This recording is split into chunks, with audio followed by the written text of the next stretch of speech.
একটা বিষয় নিশ্চয়ই লক্ষ্য করেছেন, কিছু মানুষকে দেখে অন্যান্য মানুষেরা ভীষণভাবে আকৃষ্ট হয়। কেন? তার মধ্যে কি এমন গুণ আছে? আর অ্যাকচুয়ালি আজকের এই সমাজে যদি আপনি কাউকে আকর্ষণ করতে না পারেন, তাহলে আপনি ধন, মান, ঐশ্বর্য, প্রতিপত্তি, টাকা যা কিছুই চান না কেন পাবেন না। মানুষ অন্যান্য মানুষের ওপর নির্ভরশীল। আমরা প্রত্যেকেই একে অপরের ওপর নির্ভরশীল। কিভাবে কথার দ্বারা কাউকে ইমপ্রেস করবেন, শুধুমাত্র কথার দ্বারা, এবং কিভাবে অন্যরা আপনার প্রতি আকৃষ্ট হবে, তা আজকে আমি আপনাদের সঙ্গে পরিষ্কারভাবে আলোচনা করব। ভিডিওটি না টেনে প্রথম থেকে শেষ পর্যন্ত প্রত্যেকটা কথা একটুখানি বোঝার চেষ্টা করুন। একটু বড় হলেও আশা করি আপনার জীবন পরিবর্তনে এই ভিডিও একটা গুরুত্বপূর্ণ অংশ নেবে। আপনি যদি কখনো কারো কাছ থেকে সত্য কথা জানতে চান, তাহলে কি করবেন? তার সাথে তর্ক করবেন, ঝগড়া করবেন, মারামারি করবেন? পারবেন না, কোনো মতেই পারবেন না।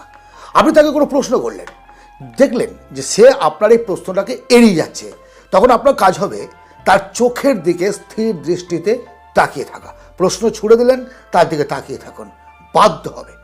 বাধ্য হবে সে চোখ নামিয়ে নিতে এবং সত্য কথাটা আপনার সামনে তুলে ধরতে। সত্য বার করার সবচেয়ে গুরুত্বপূর্ণ এটা একটা লক্ষণ। আপনি তর্কে জিততে চান বা কোনো একটা আলোচনা সভায় আপনি জিততে চান, এখন আলোচনা চলছে, সেই জায়গায় আপনি তর্ক চলছে, চিৎকার চেঁচামেচি, হই হুল্লোড়, চলবে না, চলছে না, হবে না, বস হবে না। যদি কোনো আলোচনায় আপনি জিততে চান, তাহলে ধীর স্থিরভাবে টু দ্য পয়েন্ট তার সঙ্গে কথা বলুন। টু দ্য পয়েন্ট, বেশি কথা নয়, পয়েন্টের বাইরে নয়, অগোছালোভাবে নয়, এবং ধীরভাবে, যেন প্রত্যেকটা কথা তার বোধগম্য হয়, সে যেন বুঝতে পারে যে আপনি কি বলতে চাইছেন। অটোমেটিক দেখবেন যে আলোচনায় আপনি জয়ী হবেন, আপনার দিকেই প্রত্যেকটা মানুষ রায় দেবে। প্রত্যেকটা মানুষ। কেউ যদি রেগে যায়, কি করবেন? বলেছি কথার দ্বারা, শুধুমাত্র কথার দ্বারা কাউকে ইমপ্রেস কীভাবে করবেন সেটাই আলোচনার বিষয়। কাউকে রেগে গেছে, তার সঙ্গে যদি আপনি রাগান্বিতভাবে কথা বলেন, আপনি সে জোরে কথা বলছে, আপনিও জোরে কথা বলবেন, ও জোরে কথা বলছে, আরও জোরে আপনি কথা বললেন, কী হবে? তর্কটা বাড়তে থাকবে, তার রাগটা আরও বাড়তে থাকবে, আগুনে ঘি দেওয়ার মতো পরিস্থিতি হবে। আপনি যদি চান সেখানে আগুনটা নিভে যাক, তাহলে কী করতে হবে? আগুনের বিপরীত কিছু দিতে হবে, তাই তো? আগুন জ্বলছে মানে জল দাও, আগুন জ্বলছে মানে আগুন দাও বা ঘি দাও নয়।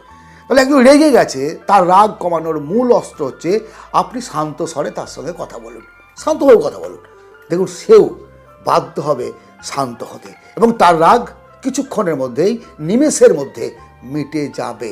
এটা বাস্তব, আপনি মিলিয়ে নেবেন। যে কথাগুলো বলছি আপনার জীবনে চলার পথে আপনি মিলিয়ে নেবেন, এবং দরকার এটা করতে হবে। আপনার ভেতরে কি আছে, জ্বালা যন্ত্রণা, অনেক কিছু আপনি সহ্য করছেন, কিন্তু উদ্দেশ্য তো একটা, জীবনে সফল হতে হবে, মানুষকে পাশে পেতে হবে।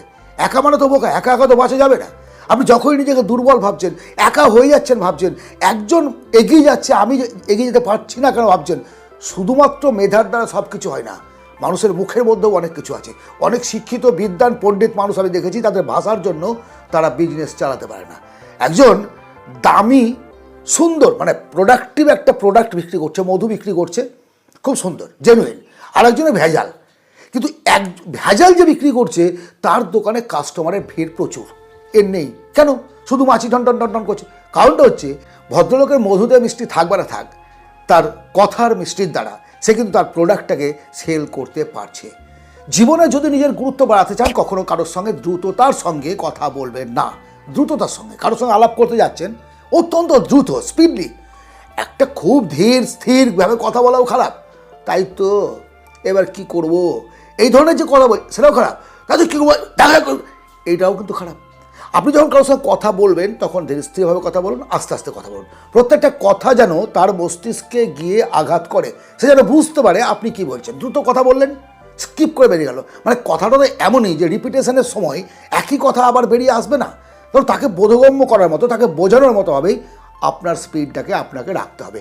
অনেকেই দেখেছি যখন আলাপচারিতা করছে, কথা বলছে, কাউকে ইমপ্রেস করার জন্য কথা বলছে, অথচ এত দ্রুত, সবসময় তো ভয় কাজ করছে, বা দ্রুত কথাটা শেষ করবো এটা ভাবছে। এই ধরনের করবেন না, এটাতে আপনার গুরুত্ব কিন্তু কমবে। যদি আপনার ভ্যালু বাড়াতে চান, ধীরে ধীরে কথা বলুন, স্পিডটা ঠিক রাখুন, এবং প্রত্যেকটা কথা যেন মার্জিত হয়, একজন বুঝতে পারে, এইভাবে কিন্তু আপনাকে কথা বলতে হবে।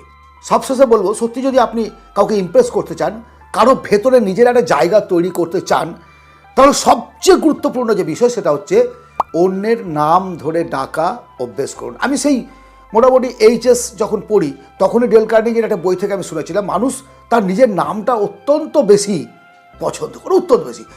কাউকে যখন আপনি দেখলেন তাকে নাম ধরে ডাকছেন, ওই ওই দাদা, ওই কাকা, সে বুঝতে পারছেন আপনি কাকে ডাকছেন, কাকে, এত মানুষের ভিড়ে আপনি কাকে ডাকছেন। যখন আপনি নাম ধরে ডাকবেন তখন সেই ব্যক্তি আপনার দিকে তাকাবে এবং ভাববে যে আমার নামটা সে মনে রেখেছে। মানুষের সবচেয়ে প্রিয় হচ্ছে তার নিজের নাম, তার পরিবারের দেওয়া নাম, তার বাবার দেওয়া নাম, তার মামার দেওয়া নাম, যে নামে আমি পরিচিত সেই নামটা আমার কাছে সবচেয়ে প্রিয়। হ্যাঁ, সাবধান কিন্তু ভাই, আপনি আপনার বসকে নাম ধরে রাখবেন, আপনি আপনার যে বড়, আপনার সম্মানে বড় তাকে নাম ধরে রাখবেন। মেবি আপনি নাম ধরে রাখতে পারেন, অমুক বাবু, অমুক স্যার ইত্যাদি রাখতে পারেন, কিন্তু সেখানে একটা মার্জিত থাকা চাই। চেষ্টা করবেন প্রত্যেকটা মানুষের নামটাকে মনে রাখার এবং আপনার কথার মধ্য দিয়ে তার নামটাকে উচ্চারণ করার, তাহলে দেখবেন আপনার গুরুত্ব কিন্তু 100 গুণ বেড়ে যাবে। আজকের যেই ছোট্ট আলোচনা, এই আলোচনার মধ্য দিয়ে আমি আশা করি বোঝাতে পেরেছি কীভাবে শুধুমাত্র কথার দ্বারা আপনি মানুষকে ইমপ্রেস করবেন। যদি আলোচনাটি গুরুত্বপূর্ণ বলে মনে হয় অবশ্যই লাইক করবেন, সাবস্ক্রাইব করে রাখুন। এই ধরনের আলোচনা আমরা এই চ্যানেলে করতে থাকি এবং শেয়ার করুন আপনজনদের সঙ্গে, প্রিয়জনদের সঙ্গে। প্রত্যেকে জানুক, প্রত্যেকে বুঝুক, সকলের ভালো মানে আমার ভালো। ভালো থাকবেন, দেখা হবে অন্য ভিডিওতে। ধন্যবাদ, নমস্কার।